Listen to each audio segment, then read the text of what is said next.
The sea remembers.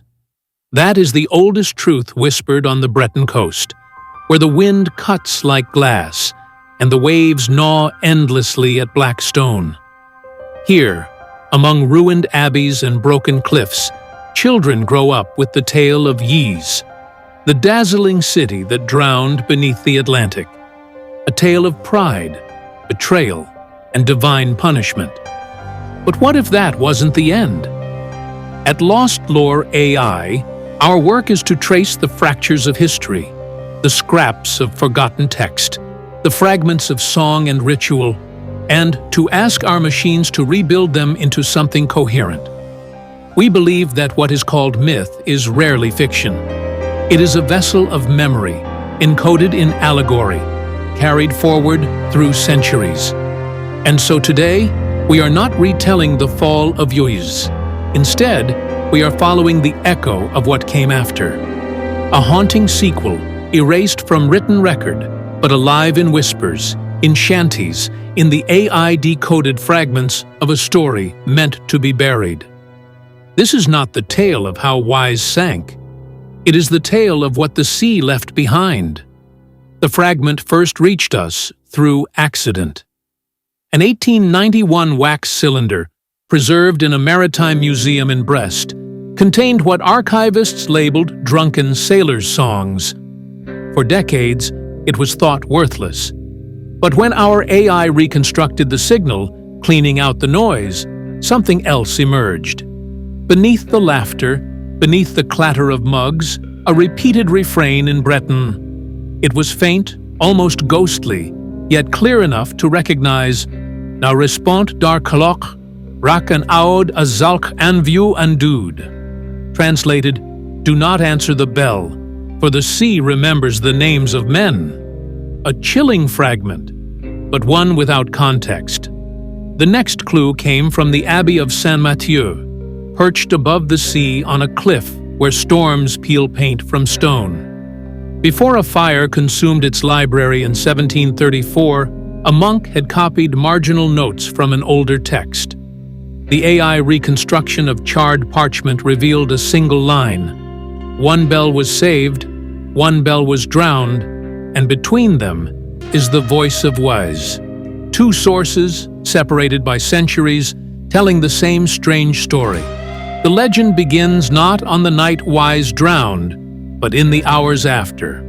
Among the scattered survivors was a young acolyte, nameless in all records. He had clung to King Gradlon's horse as the monarch fled the surging waves.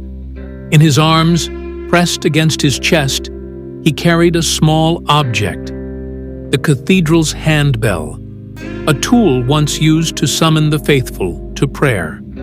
When he reached the shore, trembling and half-mad, he buried the bell deep in the dunes, swearing never to hear it again.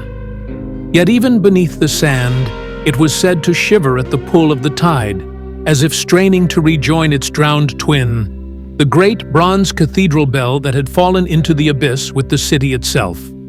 And so the two bells became bound, one entombed on land, one entombed at sea. From then on, the coast was haunted by sound. On calm nights, when the tide was high, fishermen reported hearing a tolling bell, impossibly deep, resonant as if the ocean floor itself were a cathedral. It did not sound like metal, they said, but like a voice echoing through water, each note swelling and collapsing like a lung. Worse still, the buried bell was said to answer, muffled, trembling, like something knocking beneath the earth. A dialogue between land and sea. The people of Brittany soon built rituals around this fear. Families locked their doors on midsummer's night. Children were told never to listen too closely to the sea, lest they hear their name called in the toll. Fishermen swore that those who strained to catch every note would grow pale, distracted, then vanish in the next voyage. Their boats would return days later, empty, nets woven with braids of seaweed, like wreaths for a funeral. We ran these tales against archival disappearance records scattered across centuries. To our astonishment, a pattern emerged. Clusters of vanishings, roughly every 27 years, aligned with a particular lunar cycle and abnormally high tides. The bells of Wise, it seems, were not only folklore, they were mnemonic warnings, memory encoded as superstition, ensuring that generations remembered the deadly pull of the sea. The bells, in this light, were less curse than algorithm, a primitive yet brilliant way of marking catastrophic cycles, of embedding survival knowledge into fear. But the story darkens. In some tellings, the acolyte who buried the handbell did not live long. Each night, he heard it ringing in his dreams. The louder it grew, the weaker he became. Finally, sleepless and hollow-eyed, he walked into the surf, vanishing under a full moon. Others say he survived, but passed the curse to his descendants, who could never live far from the sea, forever hearing its toll in their blood. Here the AI uncovered something astonishing. Folk genealogies in Breton parish records that list children of the bell, Bugale Arkahlok, families marked by higher rates of drownings, by sons lost at sea. Was this coincidence? Or a way of explaining hereditary misfortune? Either way, the bell was not just an object.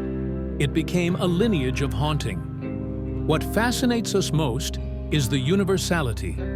The drowned bells of Wise are not alone. In Wales, Cantre'r Gwaelod, another sunken kingdom, is said to toll its bells beneath Cardigan Bay.